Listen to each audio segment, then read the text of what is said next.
క్రీస్తునందు సహోదరి సహోదరులారా, ప్రభువైన యేసుక్రీస్తు నామములో హృదయపూర్వక వందనాలండి. ముందుగా ఇంత మంచి సమయాన్ని ఇచ్చిన తండ్రి అయిన దేవునికి ప్రభువైన క్రీస్తు ద్వారా కృతజ్ఞతాస్తుతులు చెల్లిస్తున్నానండి. అందరూ బాగున్నారండి. వాక్యం చదువుకొని ప్రార్థన చేసుకున్న తర్వాత ఆటోకి వెళదామండి. లూకా గారు రాసిన సువార్త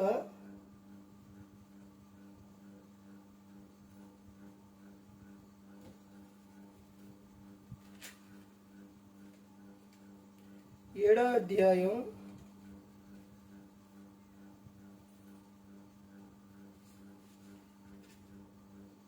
9వ వచనం. యేసు ఈ మాటలు విని అతనిని గూర్చి ఆశ్చర్యపడి తన వెంట వచ్చుచున్న జనసమూహం వైపు తిరిగి, ఇశ్రాయేలునైనా ఎంత గొప్ప విశ్వాసం నేను చూడలేదని మీతో చెప్పుచున్నాను.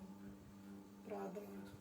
పరలోకమందున్న మా తండ్రి, పరిశుద్ర ప్రేమ గల తండ్రి, గొప్ప తండ్రి, యెహోవా తండ్రి, ప్రియ కుమారుడు యేసు క్రీస్తు ప్రభువా కృతజ్ఞతాస్తుతులు చెల్లిస్తున్నామని కూడికంతట్లో మీరు నడిపించండి. వాక్యం బోధించుండగా ఈ లోక సంబంధమైన జ్ఞానంతో కాకుండా మీ జ్ఞానంతో మాట్లాడే భాగ్యం దయచేస్తారని మా ప్రభు యేసు క్రీస్తు నామములో వేడుకున్నాం తండ్రి, ఆమేన్.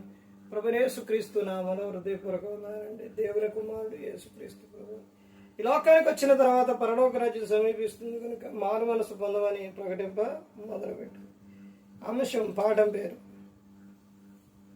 మనుషులు ఎలాంటి వారో తెలుసా. మనుషులు ఇక్కడ సందర్భం ఏం కనపడుతుందనంటే, యేసుక్రీస్తు ప్రభువారు మాటలు అంటే యేసు ఈ మాటలు విని, అంటే ఒక వ్యక్తి చెప్పారు, ఆ మాటలు విని తన గురించి ఆశ్చర్యపడి తన వెంట వచ్చుచున్న జనసమూహం వైపు తిరిగి, ఇశ్రాయేలునైనా ఇంత గొప్ప విశ్వాసం నేను చూడలేదని మీతో చెప్పుచున్నాను. నేను పంపబడిన వారు ఇంటికి తిరిగి వచ్చి ఆ దాసుడు స్వస్థుడై ఉండుట కనుగొనిరి.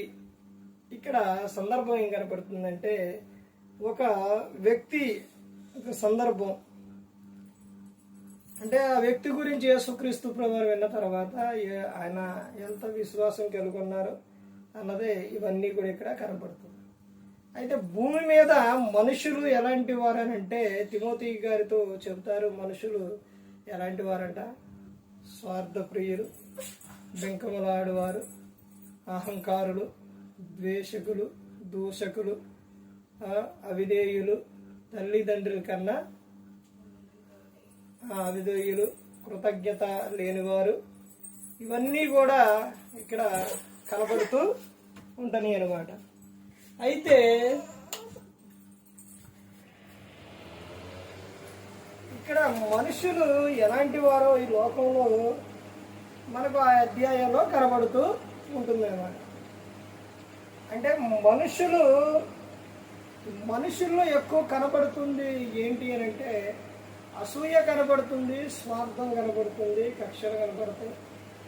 తర్వాత దేవుని కంటే ఎక్కువగా సుఖాన్ని ప్రేమించే వారు కూడా ఉన్నారు. ఇవన్నీ ఎవరు చెబుతున్నారంటే, ఒక వ్యక్తికి ఒక ఆయన చెబుతున్నారు. ఆయన ఎవరంటే పౌలు గారు. పౌలు గారు ఎవరు చెబుతున్నారంటే, తిమోతి గారికి చెబుతున్న సందర్భాలు. మనుషులు అంటే అంత్యదినముల అపాయకరమైన కాలంలో వచ్చును. మనుషులు స్వార్థ ప్రియులు, స్వార్థం ఎక్కువ. ఒక వ్యక్తికి సహాయం చేద్దామని ఉండదు, లేకపోతే ఒక వ్యక్తిని ఆదుకుందామని కానీ, లేకపోతే కానీ వీళ్ళు ఎవరనంటే క్రైస్తవులే. ఈ రోజున ప్రవర్తన సరిగా లేదు. నీవు నీ కుటుంబంలో నువ్వు మారావు అని అనుకుంటున్నావు, కానీ మార్పు చెందరా. నువ్వు మారితే నీ కుటుంబంలో ఉన్న వారిని ప్రేమగా చూపు.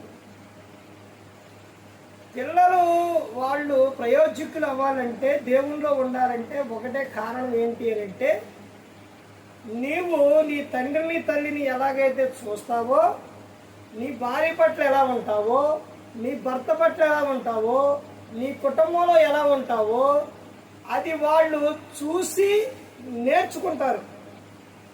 అంటే అంతకుమించి ఏమి ఉండదు. నువ్వు వీళ్ళ పట్ల ఏ విధంగా అయితే నువ్వు కలిగి ఉన్నావో, వాళ్ళు అది చూసి వాళ్ళు కూడా అదే నేర్చుకుంటారు. నువ్వు ప్రేమ కలిగి కుటుంబంలో ఉంటే వాళ్ళు కూడా, నీ పిల్లలు కూడా ప్రేమ కలిగి ఉంటారు. అంటే నువ్వు పెద్దల పట్ల నువ్వు ఎలాగైతే ప్రవర్తిస్తున్నావో అది చూసి వాళ్ళు కూడా అలాగే ప్రవర్తిస్తారు. ఇది మనిషి తెలుసుకోలేకపోతున్నారు. క్రైస్తవులుగా ప్రతి ఒక్కరూ కూడా తెలుసుకోవాల్సిన విషయం ఏంటంటే, నీ కుటుంబంలోని నువ్వు నీ ప్రవర్తన మార్చుకుంటే, నువ్వు మారితే తర్వాత కింద ఉన్న వాళ్ళు మారతారు. వాళ్ళు మారట్లేదు అని అంటే నువ్వు మారలా, నువ్వు మార్పు చెందలా, నువ్వు మారు మనసు పొందలా. అలా పొందినట్టయితే నీ కింద ఉన్నవారు, నీ పిల్లల మార్పు మంచిగా ఉంటారు. వాళ్ళకి నువ్వు ఎన్ని చెప్పినా ఏది చేసినా ఒకటేంటంటే, నువ్వు నీ క్రియలను బట్టే నువ్వేదైతే చేస్తున్నావో వాళ్ళు కూడా ఇవి చూసి అలాగే నేర్చుకుంటారు. ఇకంతే, అంతకుమించి ఏమీ. అందుకనే బైబిల్ గ్రంథంలో భార్య గురించి ఏమని చెప్పారు? మంచి ప్రవర్తన కలిగి ఉంటే నీ భర్త ఎమ్మటి వస్తారని చెప్పారు. అదేవిధంగా పిల్లలు కూడా తల్లిదండ్రి మంచి ప్రవర్తన కలిగి ఉంటే, బూతులు మాట్లాడుకోకుండా ఉంటే వీళ్ళు కూడా మాట్లాడరు. బూతులు వీళ్ళు మాట్లాడితే వాళ్ళు కూడా మాట్లాడతారు. ఇదంతే, అంతకు మించి ఏం లేదు. ఏ ఒక్కరు కూడా నశించి నరకానికి వెళ్ళిపోకూడదని యేసుక్రీస్తు మనందరికీ వస్తువులో తన ప్రాణాన్ని పెట్టి ఉన్నారు. పిల్లల జీవితం ఫలించాలని లేదు నీకు, బాగుండాలని లేదు నీకు.